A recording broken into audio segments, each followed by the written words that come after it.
Jadi kalau ulun punya baju baru ya, dan ulun perlihatkan kepada istri, maka ulun melakukan perbuatan riya, yaitu menampakkan, memperlihatkan baju tersebut kepada istri. Ini secara bahasa. Adapun secara syar'i ya, maka makna riya adalah memperlihatkan amal soleh, memperlihatkan amal soleh kepada orang lain agar mendapatkan pujian dan pengakuan.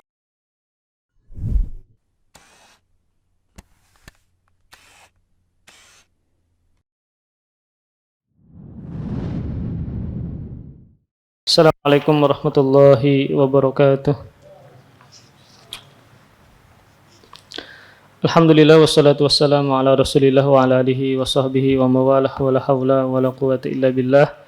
Rabbi syrah li sadri wa yassir li amri wa hlul 'uqdatam min lisani yafqahu qawli.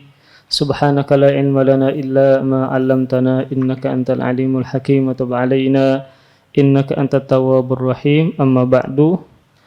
Alhamdulillah, kita bersyukur kepada Allah Subhanahu wa taala, kembali kita di sini di salah satu rumah Allah Subhanahu wa taala ini.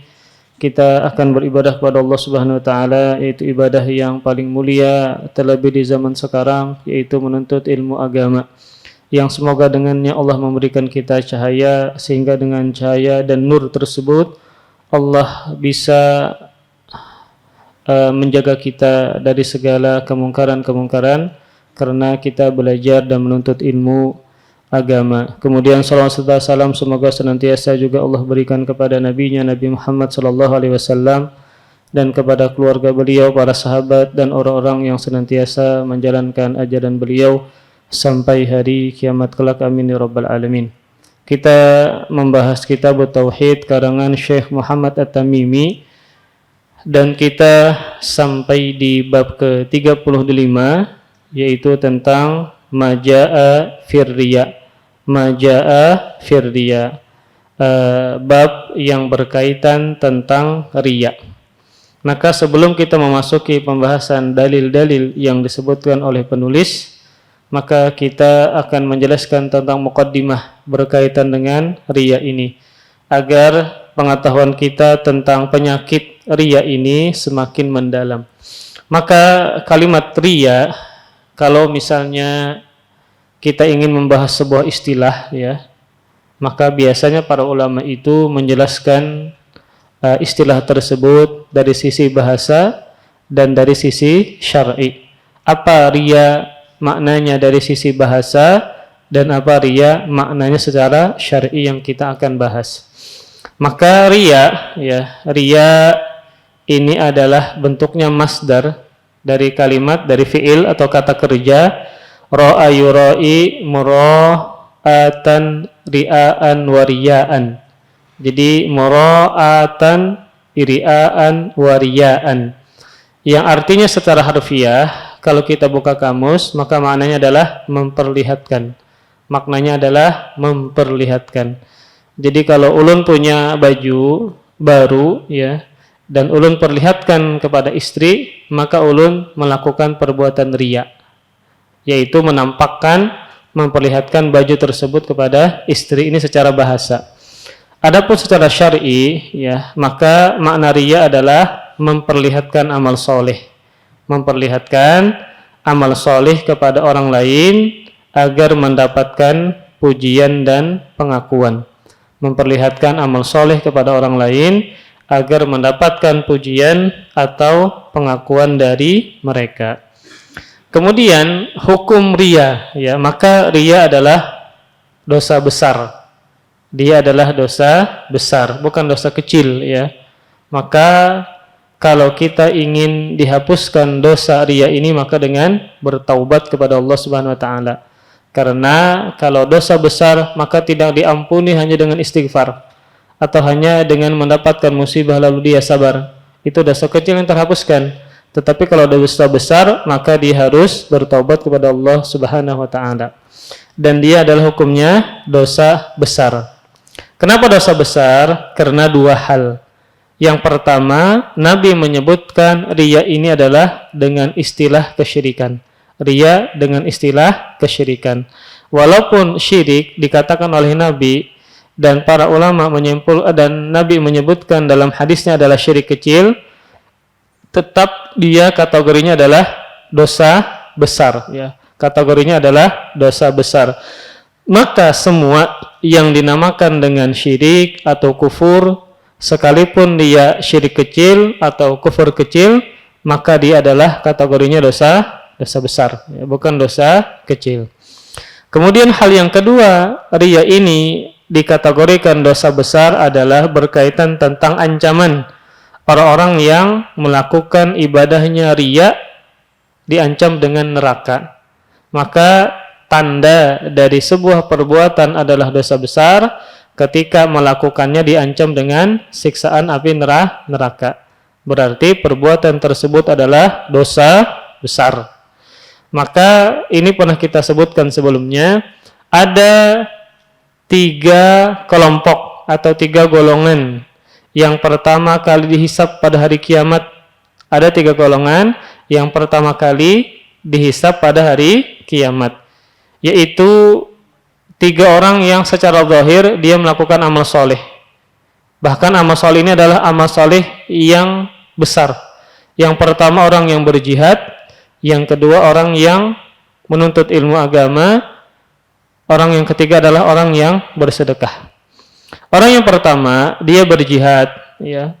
Namun tujuan dia berjihad adalah bukan karena Allah, tetapi agar dia dipuji dengan sebutan orang yang pemberani.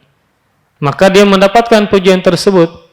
Ketika dia meninggal dunia, maka dia dihisab pertama kali pada hari kiamat. Kemudian dia disiksa di dalam neraka karena riyanya tadi. Ini menunjukkan bahwasanya setiap perbuatan yang diancam dengan siksa, maka dia adalah dosa besar. Kemudian golongan yang kedua adalah penuntut ilmu agama. Dia belajar, menuntut ilmu, belajar Al-Quran. Namun juga tujuannya adalah agar dia disebut orang yang berilmu. Disebut dia adalah qari atau ahli Al-Quran. Kemudian dia ketika meninggal dunia tidak bertobat kepada Allah Subhanahu wa taala, maka dia terancam dengan siksa, dia dilemparkan ke dalam neraka. Kemudian golongan yang ketiga adalah orang yang banyak punya harta, ya. Dan dia bersedekah, dan dia adalah orang yang dermawan. Tetapi tujuan dia bersedekah adalah agar dia dipuji sebagai orang yang dermawan. Maka dia pun dalam hadis yang dikeluarkan oleh Muslim, dia pun juga dilemparkan ke dalam neraka. Gara-gara tadi beramal, bersedekah, niatnya adalah mendapatkan pujian. Ini menunjukkan bahwasanya perbuatan dari 3 amal soleh tadi, karena dikerjakan riya, maka mereka disiksa di dalam neraka. Ini menunjukkan bahwa riya adalah dosa besar, bukan dosa kecil. Kemudian ada pembahasan berkaitan dengan amalan yang tercampur dengan riyanya. Amalan yang tercampur dengan riyanya. Bagaimana seseorang yang beramal soleh memang dari awal riya, atau orang yang beramal soleh pada awalnya ikhlas, di tengah amal solehnya riya. Lalu bagaimana seseorang yang sudah melakukan amal soleh dari awal sampai akhir dia riya, lalu ternyata setelahnya dia menceritakan tujuannya agar dia mendapatkan pujian. Perhatikan, ini berkaitan dengan amalan yang tercampur dengan riya. Ada 3 macam. Macam pertama adalah riya sejak awal. Jadi sejak awal dia melakukan ibadah ini adalah riya. Sejak awal apa? Dia riya. Maka para ulama sepakat bahwa amalan yang sejak awal memang diniatkan untuk riya, dia tertolak dan sama sekali tidak berpahala. Jadi ini dari awal. Ketika dia ingin sholat, memang dari awalnya tujuannya adalah riya, agar dia dilihat oleh orang lain. Maka ini para ulama sepakat amalannya tertolak. Yang kedua, tidak berpahala. Yang ketiga, dia mendapatkan dosa besar. Kenapa demikian? Karena dia riya. Jadi ulama sepakat ketika dia sejak awal sudah riya, maka pertama amalnya tertolak, yang kedua tidak berpahala, yang ketiga mendapatkan dosa besar, ya. Mendapatkan apa? Dosa besar. Kemudian bagaimana yang riyanya muncul di tengah amalannya? Misalnya dia sholat Isya 4 rakaat. 2 rakaat pertama dia ikhlas. Rakaat ketiga lalu sholat di sampingnya calon mertuanya yang kedua dan ketiga misalnya. Hendak bini pulang. Ternyata mertua yang kedua dan ketiganya sholat di sampingnya. Lalu dia akhirnya memperbagus dan memperindah sholatnya. Karena apa? Orang yang di sampingnya orang yang istimewa. Sehingga dia di tengah amalannya melakukan riya. Jadi kalian harus paham, kalau riya sejak awal, maka amalannya tertolak, tidak berpahala, dan mendapatkan dosa besar. Seperti kayak sholat, dari awal sudah memang riya. Dari awal memang riya, maka ini amalannya tertolak, tidak berpahala, dan mendapatkan dosa besar. Lalu bagaimana ketika dia riyanya di tengah amalannya? Di awal amalan dia ikhlas, lalu di tengahnya dia riya. Maka ini harus dirinci, ya. Dan ini ada ini ada dua kemungkinan ketika dia beramalnya riya di tengah amalan tadi. Kemungkinan pertama, riya tersebut berhasil dia usir. Jadi ketika muncul riya di tengah amalannya, dia berusaha untuk mengusir. Kemungkinan yang kedua, dia menikmati riyanya sampai selesai amalannya. Bisa dipahami ya? Jadi ketika di tengah amal dia riya, muncul ingin dilihat. Kemudian dia lawan dan dia usir. Kemudian kemungkinan yang kedua, dia menikmati riyanya sampai amalannya selesai. Contoh misalnya berkaitan dengan ibadah haji. Kan ibadah haji itu adalah rangkaian hari-hari. Ya, tidak hari pertama, hari kedua enggak, tetapi ada beberapa hari yang dikerjakan berkaitan dengan amaliyah haji. Misalnya 3 hari pertama, 2 hari pertama dia ikhlas karena Allah Subhanahu wa taala. Kemudian di sisa akhirnya tercampur dengan riya. Entah dia misalnya memoto-moto dalam kegiatan ibadahnya, saat tawaf dia berfoto-foto, sa'i dia berfoto-foto, ya, sehingga bisa masuk ke dalam hatinya ingin dipuji dan ingin memperlihatkan amal soleh yang sedang dia kerjakan. Maka ketika dia sadar bahwa sudah terjangkiti penyakit riya dan dia bisa mengusir riya tersebut, maka ini tidak menghapuskan amalannya. Maka dia selamat. Ketika apa? Dia mampu menghilangkan penyakit riya tersebut. Karena memang berkaitan dengan amal soleh yang besar, itu sangat mungkin terkena penyakit riya. Berkaitan dengan amal soleh yang besar.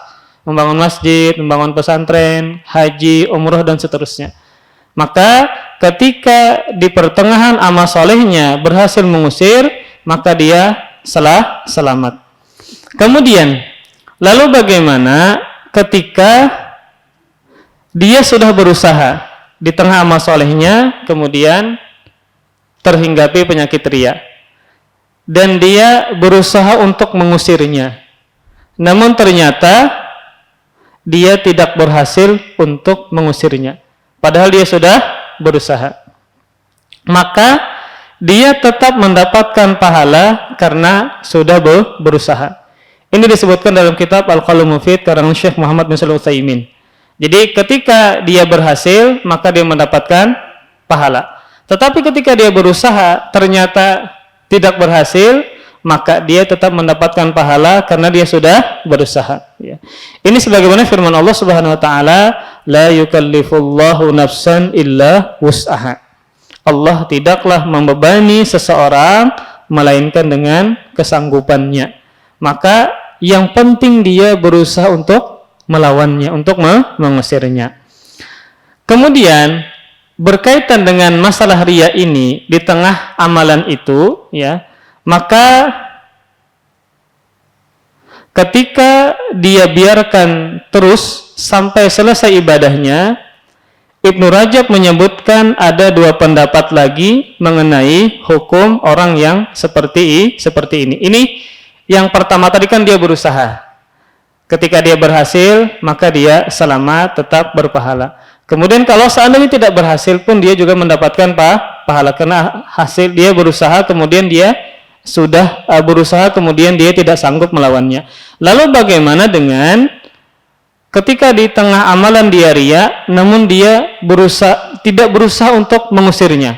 Artinya dia menikmati riyanya sampai selesai. Nah, maka berkaitan dengan yang kedua ini, dalam artian dia di tengah amalan, kemudian timbul riya, namun dia tidak berusaha untuk mengusirnya.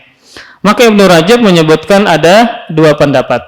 Pendapat yang pertama, ini yang dipilih oleh Imam Ahmad, Imam At-Tabari, yang dinukilkan oleh Al-Hasan Al-Basri, bahwasanya orang yang membiarkan riya terus menerus sampai ibadahnya selesai, kata pendapat para ulama ini tetap mendapatkan pahala.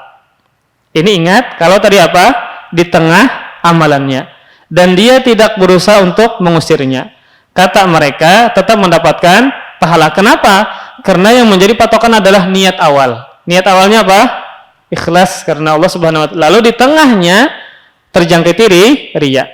Walaupun dia tidak berusaha untuk mengusirnya, artinya meneruskan riyanya sampai selesai, kata sebagian ulama yang ulun sebutkan tadi, maka tetap mendapatkan pahala karena yang menjadi patokan adalah niat awal, yaitu dia ikhlas karena Allah Subhanahu wa Ta'ala.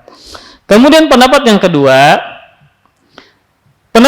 ini tergantung hukumnya, tergantung jenis amalannya.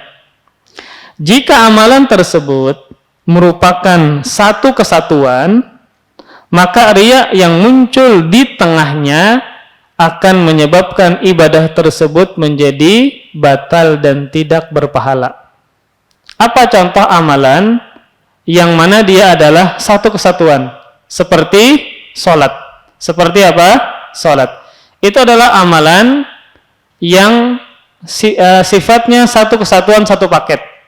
Makanya orang yang sholat 4 rakaat, isya misalnya, di rakaat yang keempat dia batal, tekantut, apakah ketika dia berwudu menambah 1 rakaat saja? Maka jawabannya tidak. Dia mengulang dari awal.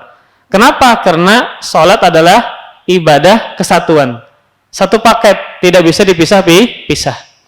Nah, ketika dia beramal dan amal jenisnya adalah amalan satu kesatuan seperti sholat, ketika muncul riya di tengah sholatnya dan dia tidak berusaha untuk mengusirnya, maka amalnya tidak berpahala. Amalnya tidak berpahala. Kemudian kalau amalan tersebut bukanlah amalan yang sifatnya satu kesatuan, seperti sedekah. Seperti apa? Sedekah. Maka amal yang terkena riyanya itu saja yang gugur. Yang tidak terkena riya itu tidak gugur. Misalnya ketika dia bersedekah. Ketika yang pertama dia bersedekah, mengeluarkan 100.000, dia ikhlas. Kemudian yang berikutnya dia mengeluarkan 200.000, dia tidak ikhlas. Kemudian yang ketiga dia mengeluarkan 1 juta, ikhlas. Maka yang mana yang tidak diterima? Cuma yang riyanya saja. Adapun yang pertama, yang ketiga dia ikhlas, maka diterima. Ya, jadi ini amalan apa? Yang dia jenisnya bukan satu kesatuan. Seperti apa? Sedekah. Dia misalnya punya amplop 3. Amplop pertama 100.000, amplop kedua 200, amplop ketiga 300. Kemudian yang ada riyanya adalah misalnya amplop yang pertama, dia membagikannya sekaligus. Nah, membagikannya apa? Sekaligus 3 amplop. Yang pertama ikhlas. Ternyata yang kedua bercampur riya. Yang ketiga ikhlas. Maka yang tidak diterimanya adalah yang riyanya saja. Adapun yang pertama, yang ketiga itu diterima. Walaupun itu dibagikannya apa? Langsung saat itu. Jadi ini berkaitan dengan amalan yang amalan tadi adalah bukan amalan kesatuan, ketika dia bercampur riyanya maka cuma itu yang tidak diterima, sisanya apa diterima. Seperti tadi adalah sedekah. Maka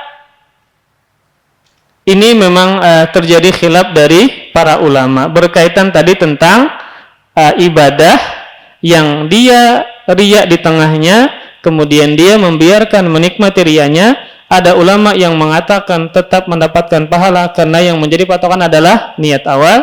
Kemudian pendapat yang kedua ini dirinci. Kalau seandainya amalnya yang di tengah-tengah ada riyanya tadi amalan yang sifatnya satu kesatuan seperti sholat, maka ini amalnya menjadi apa? Terhapuskan, tidak berpahala.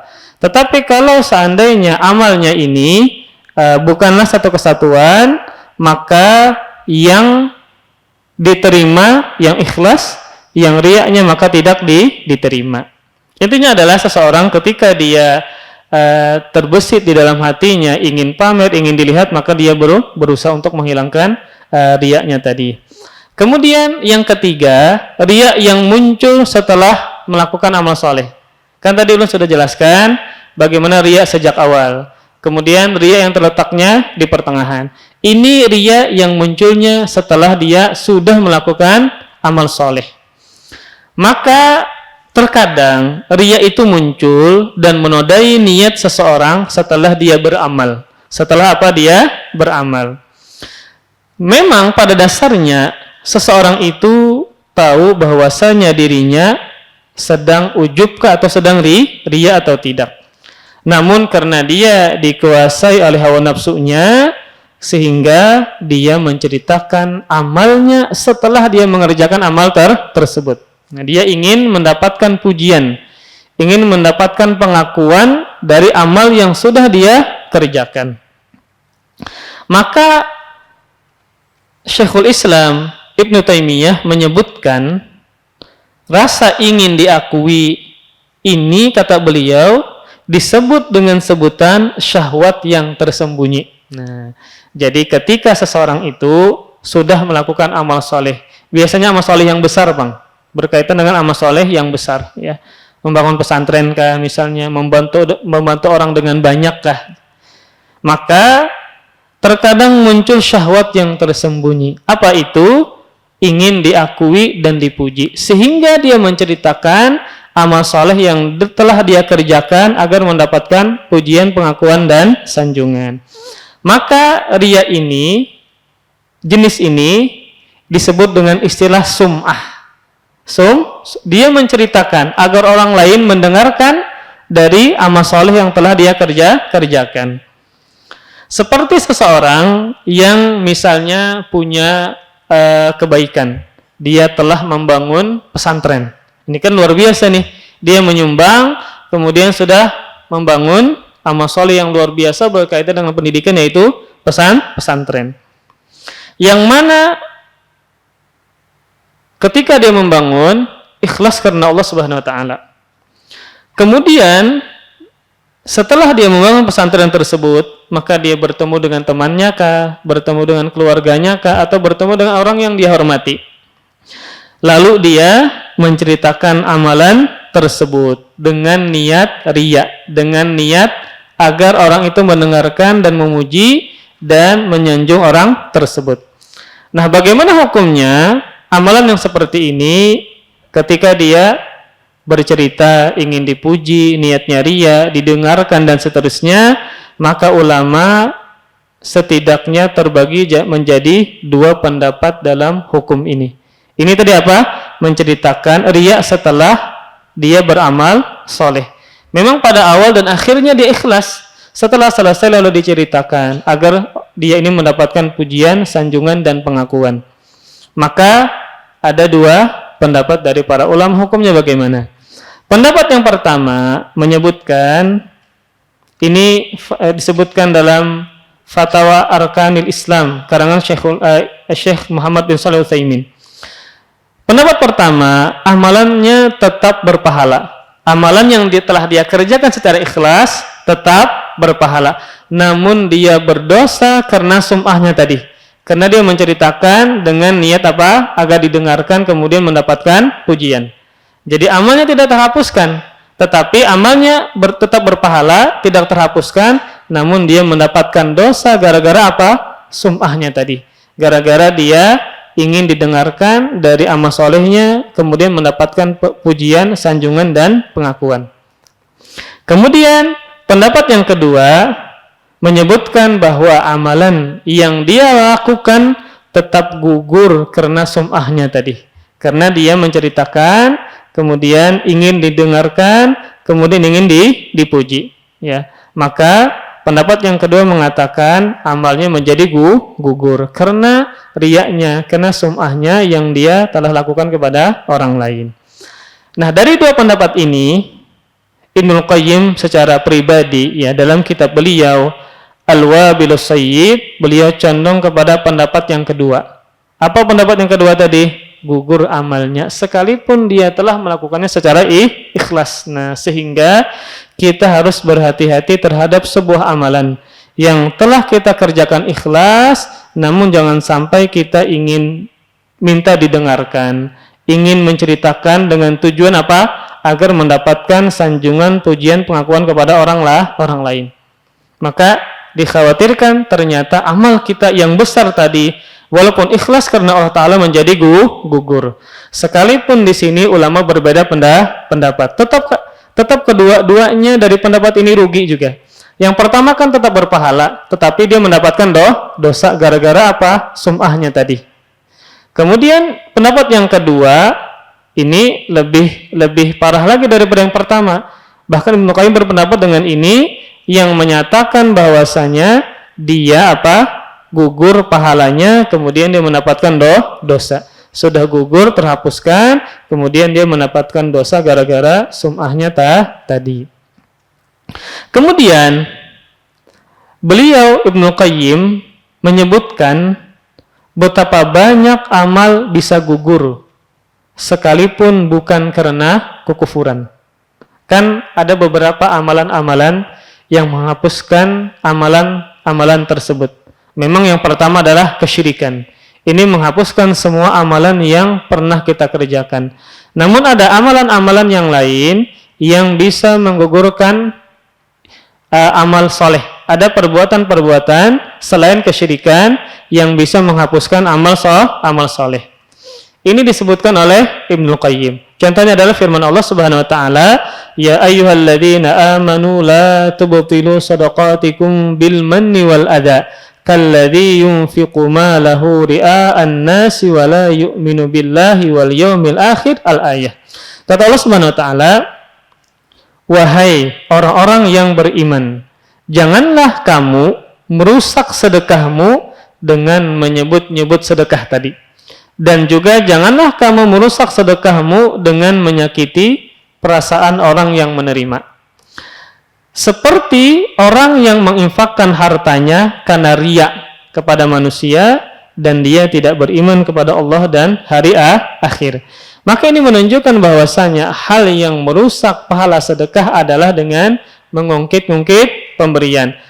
Mengungkit ini kapan terjadinya? Setelah dia bersedekah. Setelah apa? Dia bersedekah. Misal dia bersedekah ikhlas karena Allah, kasih 1 juta. Tetapi ketika bertemu lawan orang yang menerima, besok harinya dia mengungkit-ungkit. Ikam kalau kada karena aku ini bisa, misalnya butuh duit gara-gara sakit anaknya misalnya. Lalu kita tolong kasih 1 juta ikhlas karena Allah Subhanahu wa taala. Kemudian di kemudian hari kita bertemu dengan orang tadi, lalu kita mengungkit-ungkit. Semalam ikam lain aku baru 1 juta. Nah, maka ini walaupun dia sebelumnya bersedekah ikhlas, tetapi dia ungkit, maka menjadi apa? Terhapuskan amal sedekah tadi. Nah, atau dengan menyakiti dan seterusnya. Ya. Maka ini seperti orang yang riya, yang mana mereka beramal soleh tidak ikhlas karena Allah Subhanahu wa taala. Kemudian di antara di antara amalan yang lain yang juga menghapuskan amal soleh bukan kesyirikan, seperti orang yang tidak sholat asar, orang yang tidak sholat asar secara sengaja tanpa ada uzur, ya. Dia memang tidak sholat, ya, tidak sholat asar.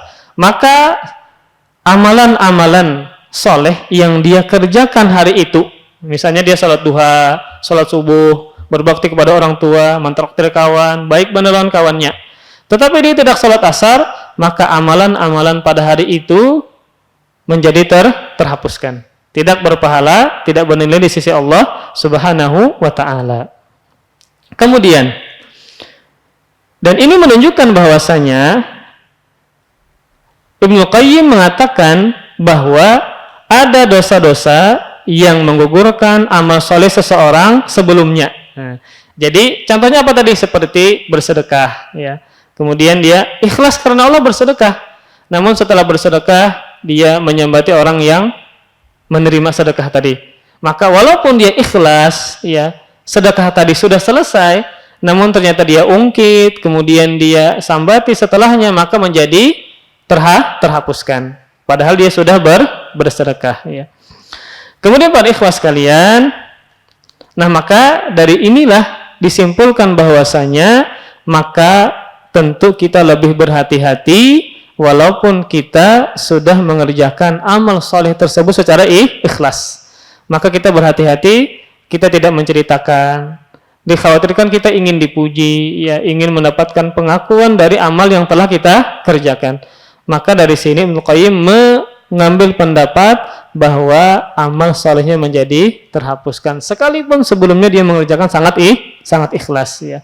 Sekalipun tadi pendapat yang pertama amalnya tetap diterima, tetapi dia tetap berdosa besar karena sudah melakukan riya atau sum'ah setelah dia mengerjakan amal soleh tersebut. Sehingga sebaiknya dalam rangka menjaga hati, walaupun kita sudah mengerjakan sebuah amalan ikhlas karena Allah sesuai dengan tuntunan Nabi, maka lebih baik tidak diceritakan, maka lebih baik disembunyikan dalam rangka untuk menjaga hati agar jangan sampai kita kena bisikan syaitan yang ingin menghapuskan amal soleh kita.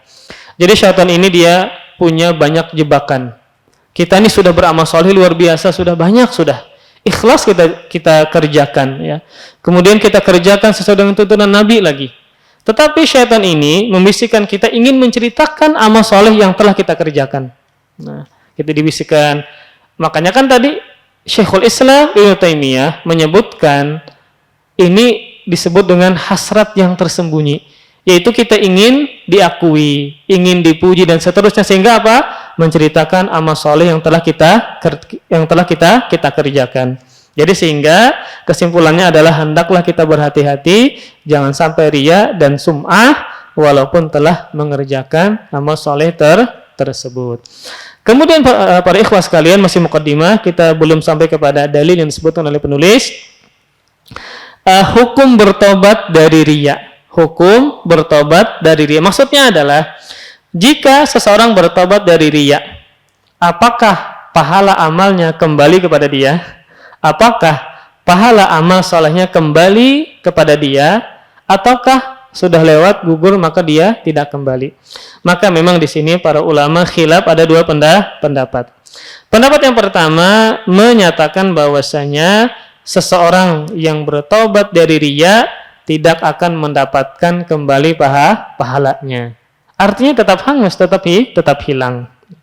Karena pada asalnya dia tidak memiliki amal soleh. Kenapa? Karena dia riya. Karena dia riya, akhirnya amal solehnya menjadi terhapuskan dan tidak akan pernah kembali. Kemudian pendapat yang kedua menyebutkan bahwa seseorang bisa mendapatkan kembali pahala amalnya. Seseorang bisa mendapatkan kembali pahala dari amalannya. Dan ini adalah pendapat dari Syekhul Islam Ibnu Taimiyah. Karena ternyata ada dalil yang menunjukkan bahwasanya seseorang yang bertobat dari riya itu bisa kembali amalannya. Di antara dalilnya adalah hadis dari Hakim bin Hizam radhiyallahu taala anhu. Jadi sahabat ini, beliau pernah bertanya kepada Rasulullah sallallahu alaihi wasallam tentang amalan beliau yang dilakukan ketika masih dalam keadaan kafir. Jadi sahabat ini ketika dalam masa kafirnya, belum masuk Islam, dia sering melakukan kebaikan. Lalu dia tanyakan kepada Rasulullah sallallahu alaihi wasallam, Dia mengatakan, wahai Rasulullah, bagaimana dengan sedekah, pembebasan budak, dan silaturahim, atau amal baik yang lainnya yang aku pernah lakukan dulunya di zaman jahiliyah. Apa jawaban dari Rasulullah SAW? Dia mengatakan, sahabat ini, apakah aku tetap mendapatkan pahalanya? Maka Nabi menjawab, aslamta ala ma aslafta min khairin. Kata Rasulullah SAW, engkau masuk Islam dengan kebaikan yang kamu lakukan di masa dulu. Jadi maksudnya adalah ketika beliau masuk Islam, maka dengan membawa kebaikan-kebaikan yang dilakukan sebelum masuk Islam. Jadi sahabat ini orangnya baik, silaturahim, membebaskan budak, kemudian suka bersedekah, ya. Kemudian ketika beliau masuk Islam, maka beliau akan mendapatkan pahala-pahala yang dulunya beliau pernah kerjakan. Kemudian dari mana sisi pendalilannya bahwa orang yang riya, lalu dia bertobat kepada Allah Subhanahu wa taala, kemudian pahalanya akan kembali kepada dia yang dulunya terhapuskan gara-gara riya. Dia bertaubat maka kembali pahalanya. Maka perhatikan, sisi pendalilannya adalah seandainya ya di zaman jahiliyah ada seseorang yang berzina, ada seseorang yang membunuh dan melakukan kemaksiatan yang lainnya. Dan di sisi lain dia ternyata juga melakukan kebaikan. Seperti misalnya berbakti kepada orang tua, kemudian menyambut tamu dengan baik, bersedekah dan seterusnya. Jadi ketika ada seseorang kafir nih, satu sisi dia melakukan keburukan-keburukan, satu sisi dia melakukan kebaikan-kebaikan. Ketika dia berhijrah atau masuk Islam, ya, maka dosa-dosa dari kemaksiatannya terampuni dan kebaikannya akan tetap dinilai sebagai pahala. Kenapa? Karena dia masuk Islam dan berhijrah bertobat kepada Allah Subhanahu wa taala. Maka kalau seorang kafir saja masih mendapatkan kembali amal kebaikannya setelah masuk Islam, setelah dia bertaubat, tentu seseorang yang berniat riya lebih mungkin mendapatkan kembali pahalanya jika dia bertaubat. Nah, jadi seorang yang kafir saja, ya, dia tetap mendapatkan pahalanya ketika dia bertaubat dan masuk Islam. Lalu bagaimana dia Muslim yang dia melakukan riya, kemudian dia bertaubat, maka tentu ini lebih diharapkan apa? Kembali pahalanya kepada orang tersebut. Tetapi syaratnya adalah dia bertobat kepada Allah Subhanahu wa taala dan meninggal di atas taubatnya tersebut.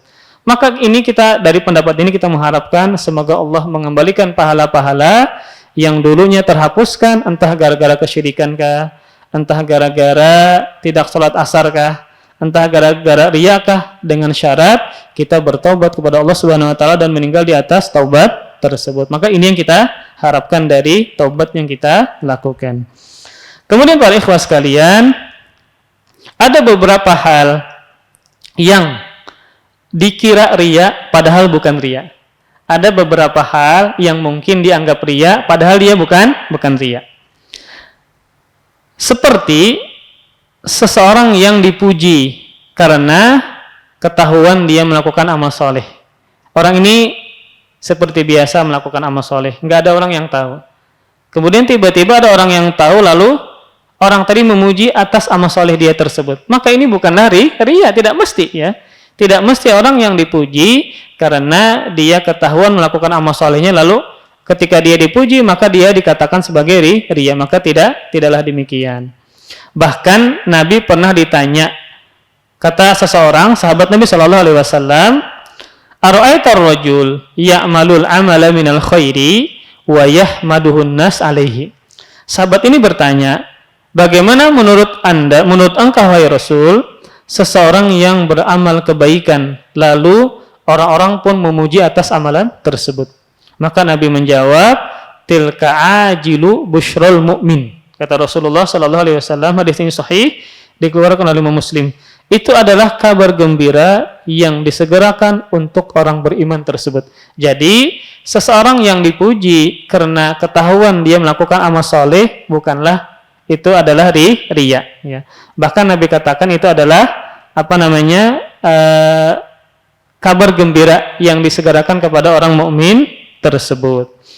Maka memang terkadang seseorang telah beramal dengan ikhlas dan tidak mengharapkan pujian dari orang lain.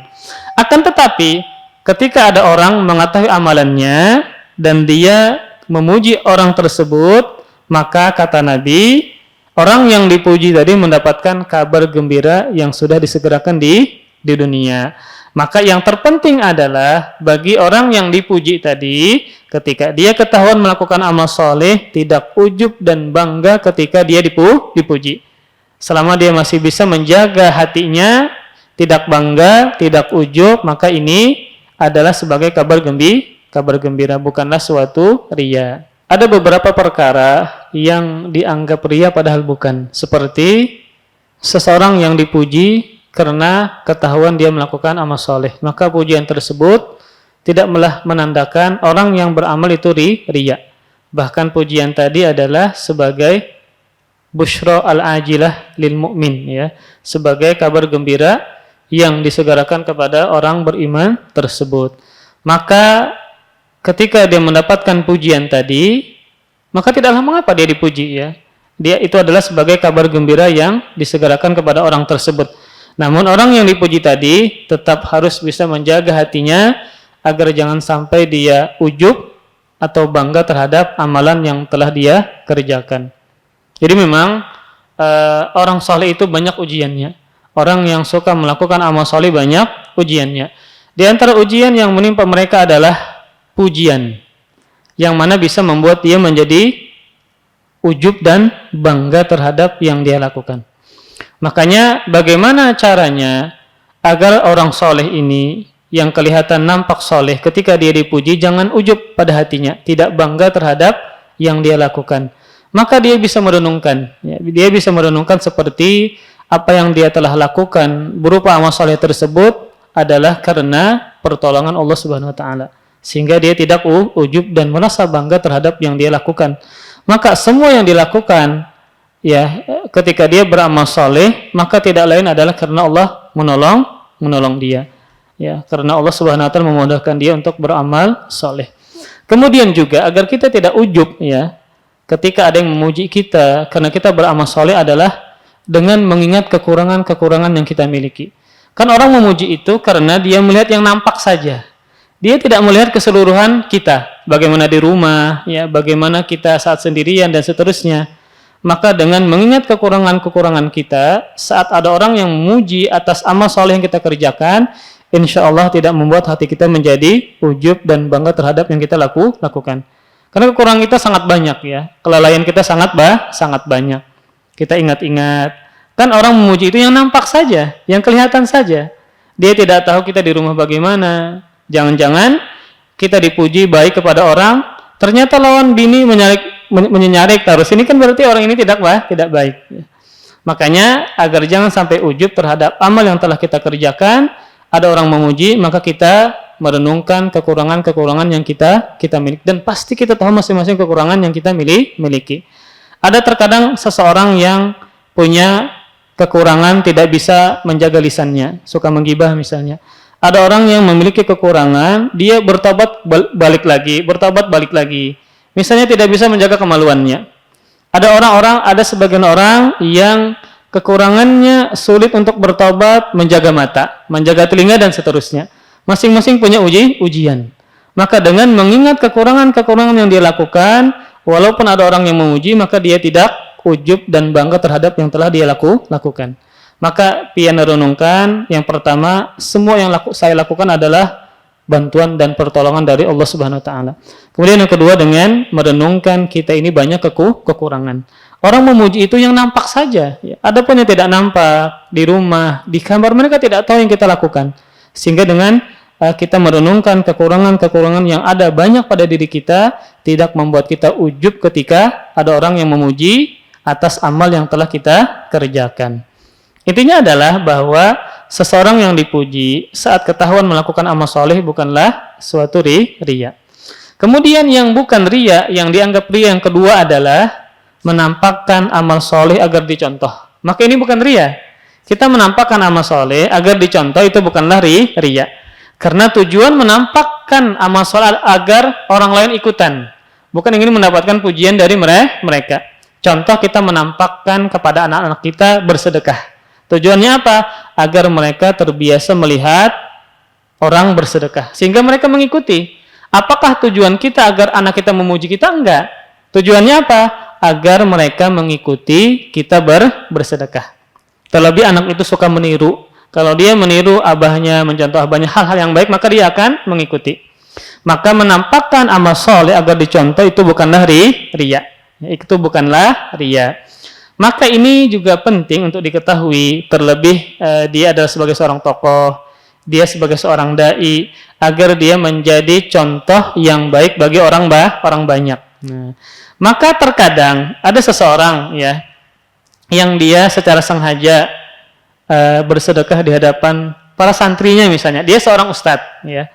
Kemudian ketika ada seorang yang fakir yang lewat ya, maka dia bersedekah kepada orang tersebut dengan menampakkan di hadapan para santrinya. Tujuannya bukan untuk dipuji oleh santrinya, tidak. Tetapi tujuannya adalah agar mereka mencontoh bagaimana contoh yang baik yang dikerjakan oleh gurunya. Maka ini bukanlah riya. Bukanlah apa riya.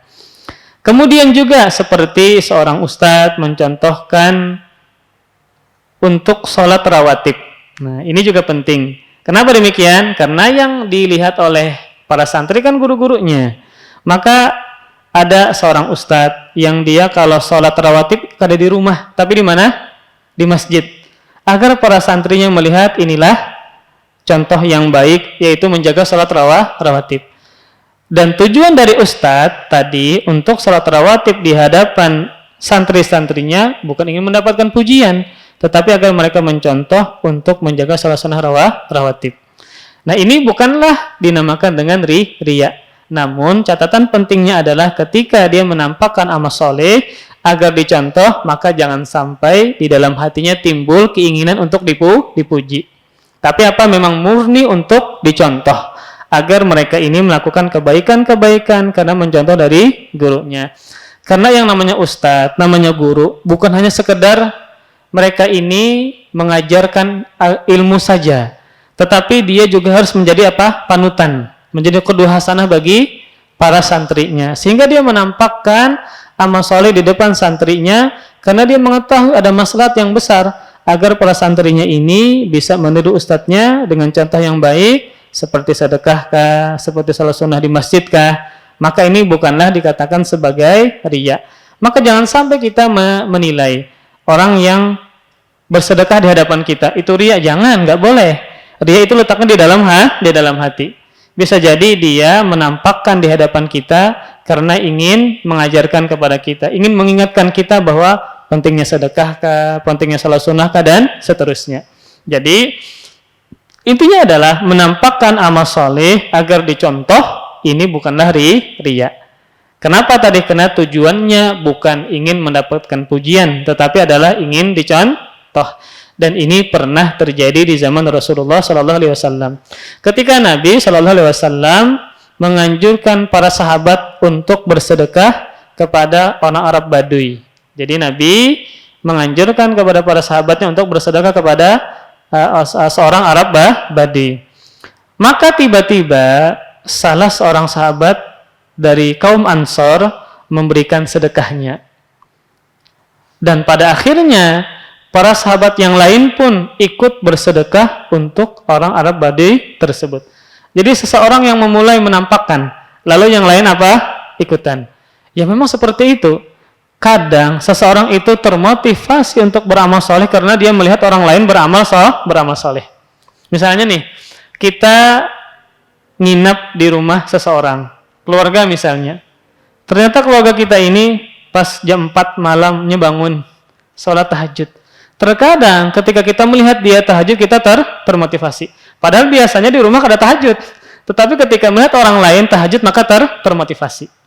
Jadi terkadang ada orang-orang yang termotivasi ketika melihat orang beramal soleh. Nah, maka ketika ada sahabat Nabi dari Ansor yang memulai untuk beramal soleh, yang lain pun juga ikut. Nah, setelah melihat pemandangan ini, Rasul senang dan memuji sahabat yang pertama kali sedekah tadi. Dia menampakkan sehingga yang lain ikutan. Kata Rasulullah sallallahu alaihi wasallam, "Man sanna fil Islam sunnatan hasanatan, falahu ajruha wa ajru man amila biha ba'dahu, min ghairi an yanqusa min ujurihim syai'un wa min an yanqusa min ujurihim syai'un. Wa man sanna fil Islam sunnatan sayyi'atan, kana alaihi wizruha wa wizru man amila biha min ba'dih, min ghairi an yunqasa min awzarihim syai'un." Hadis ini sahih, dikeluarkan oleh Imam Muslim. Kata Rasulullah sallallahu alaihi wasallam, barang siapa yang memulai perbuatan baik dalam Islam. Jadi dia memulai perbuatan baik dalam Islam yang dilihat oleh sahabat yang lain dan mereka mengikutinya. Maka dia mendapatkan pahalanya, pahala dia sendiri dan mendapatkan pahala orang yang mencontoh perbuatan tersebut. Jadi pahalanya banyak. Ketika apa? Mencontohkan agar orang lain beramal soleh juga, tanpa mengurangi pahala mereka sedikit pun. Dan sebaliknya, dan barang siapa yang memulai kebiasaan buruk, maka dia akan mendapatkan dosanya dan dosa orang yang mengikutinya dengan tanpa mengurangi dosa mereka sedikit pun. Ini sebaliknya. Misalnya dia menampakkan kepada temannya, mengajak teman-temannya minum bir, padahal kawannya ada berduit. Lalu dimotivasi dia, ayo ini nyaman, ini rasanya nyaman, harganya murah ulang. Dia memulai dan dia mengajak kawan-kawan yang ikut bersama dia, tentu mereka berdosa. Dan dia pun berdosa juga banyak. Kenapa? Orang-orang juga mengikuti dia. Nah, jadi ini menunjukkan bahwasanya menampakkan amal soleh yang tujuannya agar dicontoh bukanlah riya.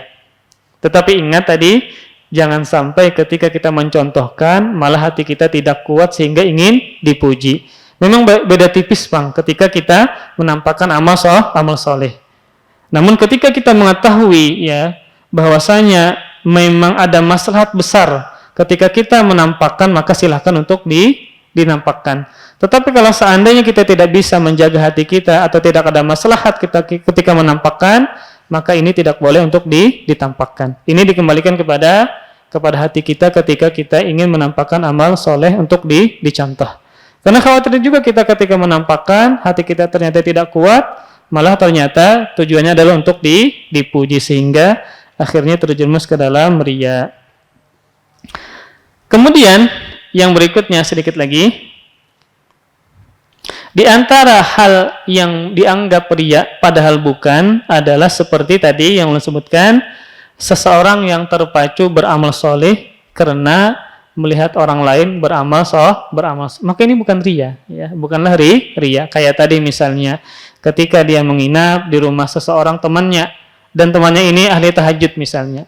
Ketika temannya dilihat dia salat tahajud, lalu dia juga termotivasi untuk melakukan, dia beramal soleh, dia tahajud, maka ini bukanlah riya, ya. Jadi termotivasi untuk beramal soleh, maka ini bukanlah sesuatu yang riya, ya. Jadi ada beberapa, ada 3 berkaitan dengan perkara-perkara yang dikira riya padahal bukan. Yang pertama adalah seseorang mendapatkan pujian karena dia ketahuan melakukan amal soleh, maka ini bukanlah riya. Yang kedua adalah menampakkan amal soleh agar dicontoh. Tetapi ingat, dia harus tahu ketika dia menampakkan ini memang ada maslahat besar yang dia akan dapatkan. Ini sebagaimana sahabat Nabi tadi. Maka dia menampakkan, memulai, sehingga yang lain pun mengikuti. Dan juga kita bisa menjaga hati kita. Kalau seandainya kita tidak bisa menjaga hati kita, maka lebih baik kita menyembunyikan amal soleh kita. Kemudian yang ketiga, tadi tidaklah dikatakan riya seseorang yang terpacu untuk beramal soleh karena melihat orang lain beramal soleh. Seperti seseorang yang melihat orang lain ya bersedekah lalu dia ikut bersedekah. Atau seseorang yang melihat orang lain salat tahajud lalu dia ikut juga salat tahajud, maka ini tidak dikatakanlah sebagai seseorang yang riya. Wallahu a'lam bishawab. Nanti kita insyaallah akan bahas kembali berkaitan dengan cara menghindari dari penyakit riya. Ini baru muqaddimah ya. Semoga nanti pertemuan berikutnya kita bisa selesaikan terkait masalah riya ini. Jadi para ikhwah sekalian, kalau kita perhatikan tentang kitab Tauhid karangan Syekh Muhammad At-Tamimi ini sering ulun-ulang beliau menjelaskan tentang kesyirikan berkaitan tauhid uluhiyah. kesyirikan berkaitan dengan ibadah, ya. Berkaitan apa dengan ibadah. Riya ini kan berkaitan dengan kesyirikan pada ibadah. Kemudian berkaitan dengan masalah roja, kemudian berkaitan dengan masalah cinta, kemudian berkaitan dengan menyembelih selain Allah. Ini berkaitan dengan ibadah. Maka kitab tauhid ini garis besarnya adalah menjelaskan tentang kesyirikan dalam ibadah, ya. Wallahu a'lam bishawab. Semoga Allah Subhanahu wa taala senantiasa memberikan taufik kepada kita, memudahkan kita beramal saleh dan senantiasa memudahkan kita untuk menuntut ilmu agama. Amin ya rabbal alamin. Demikian, semoga bermanfaat. Wassallallahu ala nabiyina Muhammadin wa ala alihi wa sahbihi wa baraka wa sallam. Subhanakallahumma bihamdika asyhadu an la ilaha illa anta astaghfiruka wa atubu ilaik. Wassalamualaikum warahmatullahi wabarakatuh. Terima kasih. Jazakumullah khairan wa barakallahu fikum. Video ini dibuat atas partisipasi dari donasi Anda. Semoga menjadi amal jariah bagi Anda semuanya.